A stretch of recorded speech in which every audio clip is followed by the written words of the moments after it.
ม่แก้วคือเป็นคนหนึ่งที่ถาเว้าในโลกโซเชียลก็ดัง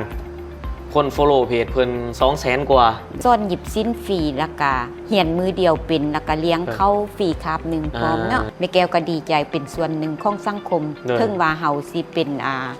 ผู้ช่วยสังคมเล็กๆน้อยๆเนาะ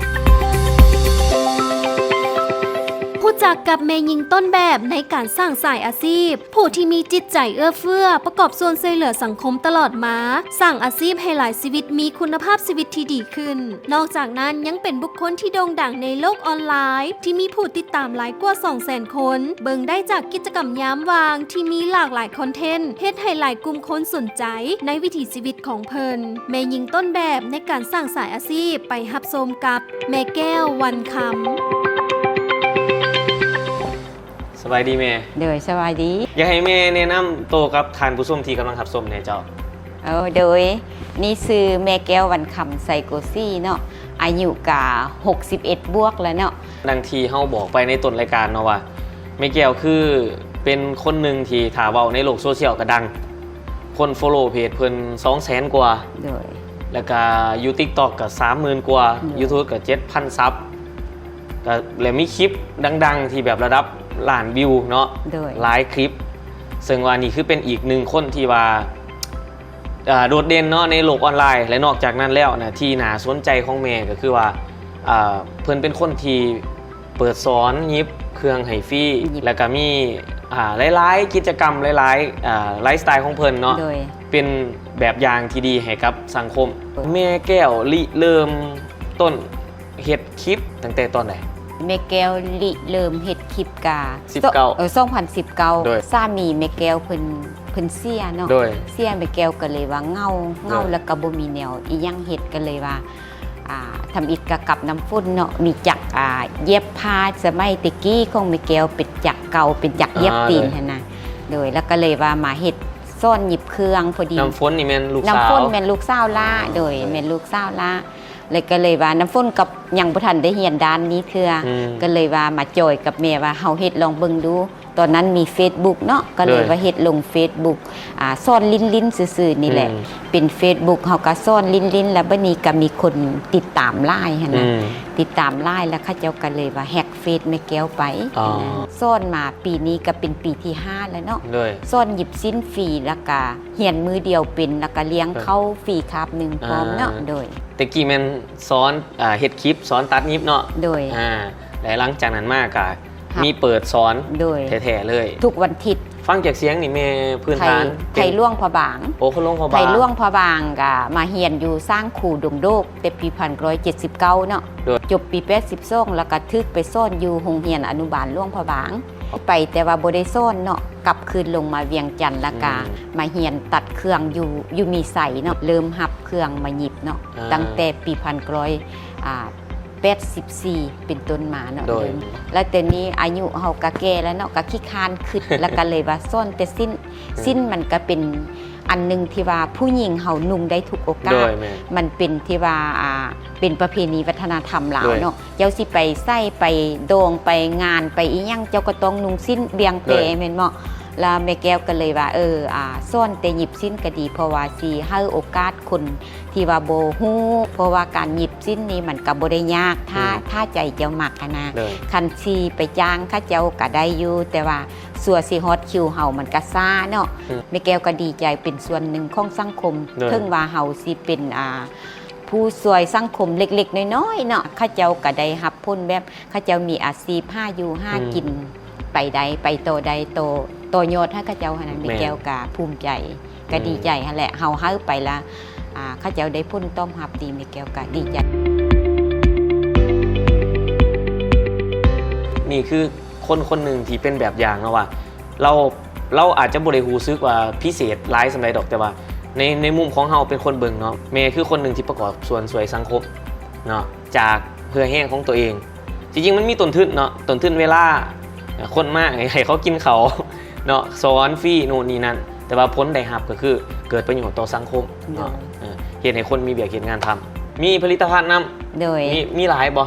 ติกี้มากะค่ายพวกกระตาเมืองล่วงเนาะกระตาอัน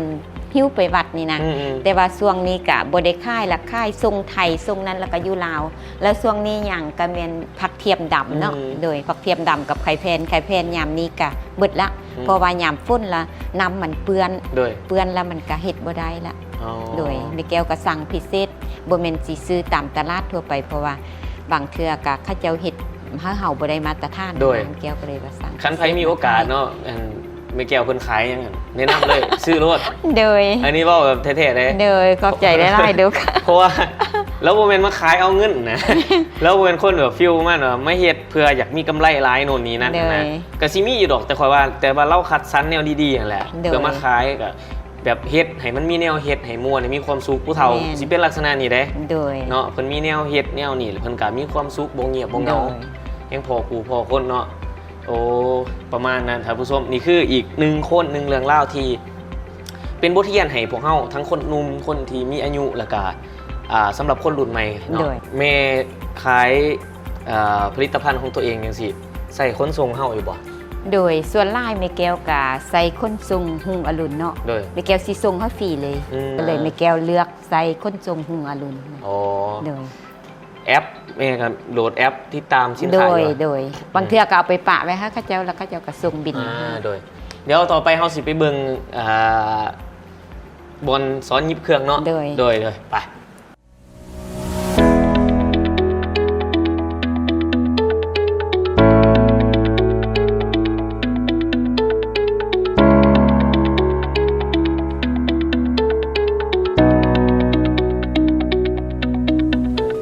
สถานที่ที่เพิ่นสอนมีเครื่องจักรอยู่1 2 3 4อันนี้เป็นเข้ามาปุ๊บทำอิฐเลยแม่นเฮาเริ่มเฮียนจากตัวเฮียนยิบก่อนบ่โดยเฮาต้องมาแทกเนาะมาแทกก่อนผู้ใ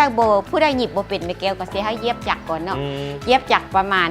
15-20นาทีก็เป็นเนาะเย็บจักรนี่แม่นอันนี้ว่าเอาผ้าให้เขาเจ้าแลนเย็บคนบ่มีพื้นฐานเนาะบ่มีพื้นฐานเย็บจักรก็บ่เป็นหยิบจักรก็บ่เป็นแม่แก้วมาแม่แก้วก็สิเอาผ้าเซตให้แล้วก็บอกวิธีนางจักรแล้วก็วิธีหยิบเนาะจนเป็นแล้วก็ให้เขาเจ้าหยิบไปจนสำนานแล้วจังมาแทกแล้วจังมาเต็มแล้วก็ให้เขาเจ้าหยิบลงได้เลยเนาะโดยก็มีสอนแต้มสอนหยังก่อนแล้วก็มาวิธีหยิบเหยียบจักรจังไดโน่นเนี่ยไปติดตามเพจแม่อัปเดตจังไดเวลามีเปิดสอนโน่นนี่นั่นแม่แก้วก็มีแต่ว่าเว้าแต่ทิศนี้เนาะผู้ได้ยักเหียนก็คือเข้าไปเบอร์แม่แก้วถักเข้า5เบอร์นักเรียนเนาะเฉพาะอันนี้94249561ได้ยินลูกสาวเพิ่นว่าตั้งแต่แรกๆคนเบิ่ง3-4 ล้านวิวตัวเฟซเก่าแล้วเขาจึงลืมและหลังจากนั้นมาแม่เพิ่นก็มีคลิปมาออกมาตลอดเนาะยังมีอีกฟาร์มหญ้าแต่ว่าอยู่ทางหาดเซี่ยวผลแพงนั่นแหละสิไปเบิ่งบ่ซันเฮาสิไปเบิ่งแล้วสิเดินทางไป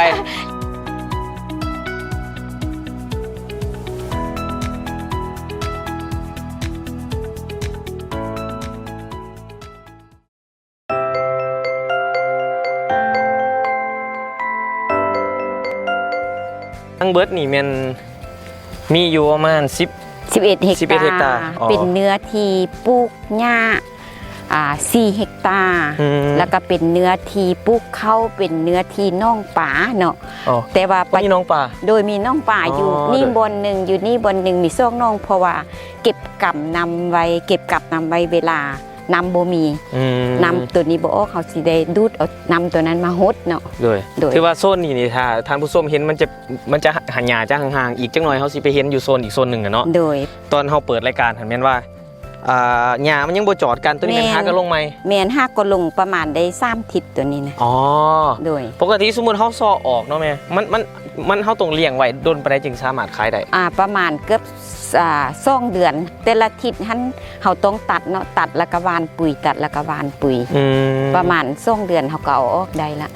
ตัวนี้ลงอีก3 ทิศโดยเนาะโดยและนี่ท่านผู้ชมเบิ่งตัวนี้ก็ได้โดยตัวนี้มันจะเห็นเป็นแผ่นเป็นสันตัวนี้มันเสะออกไปแล้วเสะออกขายได้แล้วโดยเสะออกไปแล้วเลิกบ่เวลาเขาเสะเขาเนี่ยจากสายตาประมาณ2 เซนนี่แหละประมาณ2 เซนเนาะได้ถังหญ้าได้ถังขี้ดินไปหน่อยนึงฉะนั้นแล้วเบิ่งแล้วเนาะโดยความที่อันนี้คือมันคือเพิ่นเป็นมืออาชีพแล้วโดยมันงามตาเนาะแสะกับแสะแบบออกเป็นแบบ เป็นแผ่น50คูณเม็ดนึงเอา50คูณเม็ดนึง2แผ่นได้เม็ดกะเลนึง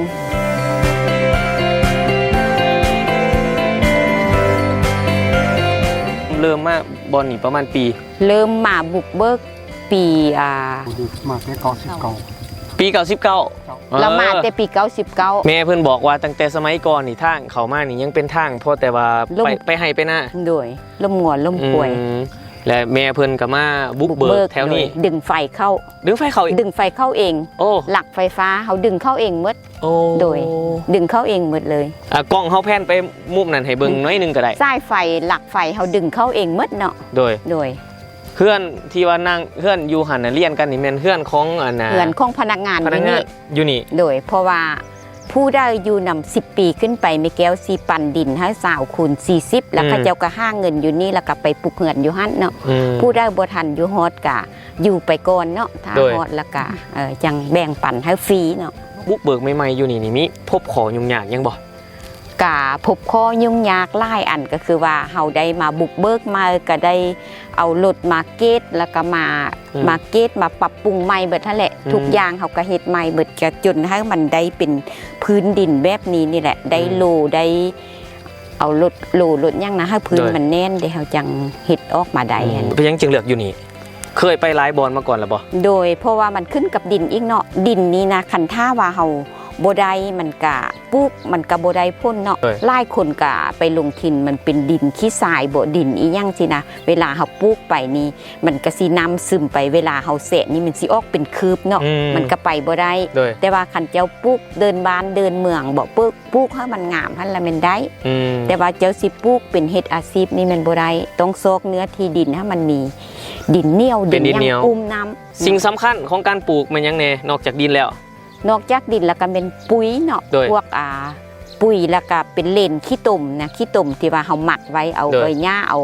ยังหมักไว้แล้วเวลาเฮาสิปลูกเฮาก็มาซีดใส่เนาะอ๋อมีหมักไม่หมักขี้ตุ่มอีกแม่นหมักขี้ตุ่มซีดใส่เนาะซีดใส่แล้วเฮาก็สิได้เอาหญ้านี่เฮ็ดเป็นจุ่มใส่แล้วก็จังได้ลิงให้มันติดแล้วก็โดยจังอีกประมาณทิศนึงเฮาก็ใส่ปุ๋ยไปแล้วน้ำนี่ก็หดตลอดหดเบิดมือเลยมีสปริงเกอร์ใส่แล้วก็สิหดเบิดมือเลยโดยอันนี้สำคัญน้ำปุ๋ยดินโดยความเอาใจใส่โดยของคนเนี่ย30 กว่าปีนี่สำหรับเมย์แล้วเนี่ยดินน้ำหลักการเรื่องของปุ๋ยแมนว่าสิ่งที่สำคัญประสบการณ์หรือว่าเรื่องของคนที่เฮ็ด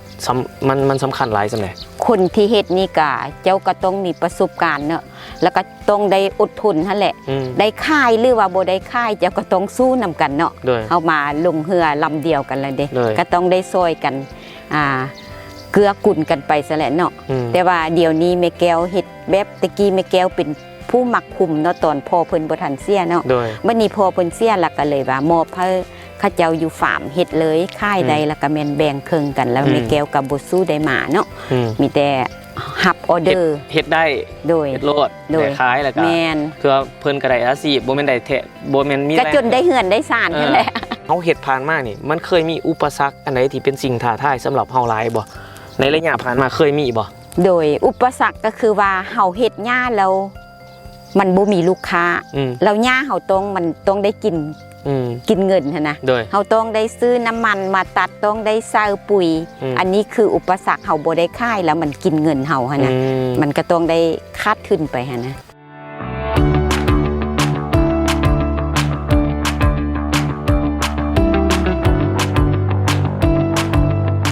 แสดงว่าดินนี่พื้นดินตั้งแต่โล่ตั้งแต่แรกเนี่ยมันต้องโล่ดีมาก่อนพอเวลาเอาหญ้าลงไปอย่างสีปุ๊บเนี่ยมันจะเป็นแผ่นในส่วนของมันโดยที่แม่บอกว่าโห้ยมักโตยังก่อฝุ่นโตดินมักที่ดินโดยแมนโตที่มันไปเป็นผื่นของตัวนั้นแมนอ๋อมันเป็นแผ่นออกเนี่ยนี่ถ้าธรรมดาเขาไปขุดหญ้าทั่วไปมันก็สิได้หากได้อันนั้นได้บักใหญ่ๆเป็นแมนอันนี้มันสิเป็นแผ่นติดกับหญ้าแบบนี้เลยมันนี่มองขีดเพิ่นขีดไว้ฮักก็มาขีดบ่หรือว่าเพิ่นขีดไว้แต่แรกพุ่นเพิ่นขีดไว้5กว่าขีดนี่แหละ50คูณเม็ดนึง50คูณเม็ดนึงเพิ่นขีดนะถ้าว่าเจ้าบ่อยากเอาเลนใส่ก่อนนะเจ้าปลูกก่อนแล้วจังเอามาใส่น้ำลังก็ได้โดยขี้ตุ่มหั่นนะปลูกเลยบ่ลูกปลูกเลยบ่บุญมีตัวปลูกบ่โดยเอาตัวนี้แหละปลูกนะเสร็จแล้วต้องดึงปลูกเลยบัดนี้นะ เอาปลูกอยู่ไสบัด เด้ นี้ ปลูกอยู่นี่เลยนี่ เอาต้นนี้แม่นหยังคือเฮาเป็นหยังเฮาคือไปปลูกต่อ เจ้าสิขยายพันธุ์มันเด้เจ้าปลูกเป็นนั้นแล้วมันก็สิเป็นแบบเฮายางเข้ามาบ่ ยางเข้ามาแล้วมันก็สิเต็มแบบนี้ฮอด2เดือนพอเอาออกแล้วเฮาสิขยายพันธุ์มันนี่คันเจ้าเอาออกแล้วเจ้าบ่ปลูกเจ้าสิไปเอาไส้มาปลูกเจ้าต้องเอาหญ้าส่วนนี้ไปปลูกแล้วก็ใจพันธุ์มันออกใจขี้หญ้าปุ่นหันออกแล้วเจ้าเอาแต่อันหญ้าแท้ๆมันนี่มาปลูกอยู่บนนี้บัดนี้นะนี่เจ้าก็มาปลูกอยู่บนนี้ปลูกแล้วมันก็สิใหญ่อันนี้ประมาณปลูกมื้อวานนี่มื้อก่อนเนาะได้ประมาณ2ทิศ3ทิศแล้วก็คือบอนเฮาย่างลงมาหั่นแล้วเฮาก็ตัดทุกทิศแหละแล้วก็จังสิมาเป็นแบบนี้สมมุติเฮามาซื้อนี่เฮาได้ต้นนี้บ่ไป โดยคันเฮามาซื้อได้แบบนี้ไปเลย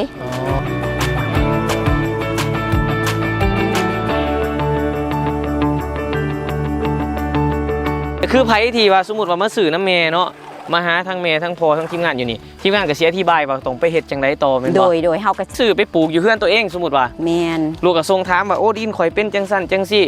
ปลูกแนวใดทางนี้ก็แนะนำให้อีกแม่นแนะนำเฮาหมดปลูกเองก็ได้บ่ได้ยากคันเป็นดินเป็นนี่เฮาก็ขี้ทรายมาใส่เนาะปลูกแล้วเฮาก็นำหดแล้วก็ตำให้มันติดขี้ดินถ้าบ่ติดขี้ดินมันก็ฟูหักมันฟูขึ้นแล้วมันก็ตายสมมุติว่าลูกมีสถานที่อยู่เฮือนประมาณสมมุติว่า5 × 10 เมตรเป็นเดินหน่อยๆนึงลูกอนามัยดีๆเนาะเอาเสียมเอาหยังเซาะเอาพอเฮาเฮ็ดหน่อยๆเนาะเอานี่ไปลงปึ๊บตำปึ๊บแล้วก็คดน้ำก่อนโดยแล้วก็ตำให้มันติดแล้วห้อยปุ๋ยบ่ปุ๋ยอีกทิศนึงหรือ2ทิศจังใส่ติดก่อนแล้วก็โฮมน้ำหลังจากมันติดทุกมือเลยเซาช่วยแรงเลยมันติดแล้วประมาณทิศหรือว่า2ทิศเนาะเริ่มใส่ปุ๋ยแม่นใส่ปุ๋ยมันขึ้นแล้วเฮาก็จังตัดคันเฮาใส่ไว้มันเน่าเด้มันตายสมมุติว่าเฮาไปเวียกไปการจังซี่เฮาเปิดสปริงเกอร์ไว้ก็ได้แม่นพ่มตลอดแล้วก็เฮาก็ย้ายไว้บ่เป็นหยังคันบ่ถึกน้ำช่วงทำอิฐประมาณทิศนึงหรือทิศปลายเฮาผมนำอยู่แหละแล้วหญ้าเฮาสิเขียวงามเลย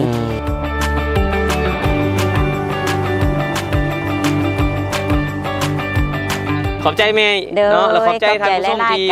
รับชมรายการของพวกเฮาเนาะรายการของพวกเฮาออกอากาศเป็นประจำอยู่เพจฮูงอรุณขนส่งด่วนท่านสามารถกดไลค์กดแชร์และสามารถกดส่งต่อไปให้หมู่เพื่อนหรือคนที่ทานหักเพื่อให้เขาได้รับแรงบันดาลใจดีๆแบบนี้คือกันกับทานสำหรับมื้อนี้พวกเฮาทั้ง2คนต้องขอลากันไปก่อนพบกันใหม่เทปหน้าสำหรับ EP หน้าสิเป็นไผเป็นแนวใดนั้นติดตามชมมื้อนี้ขอกล่าวคำว่าสบายดี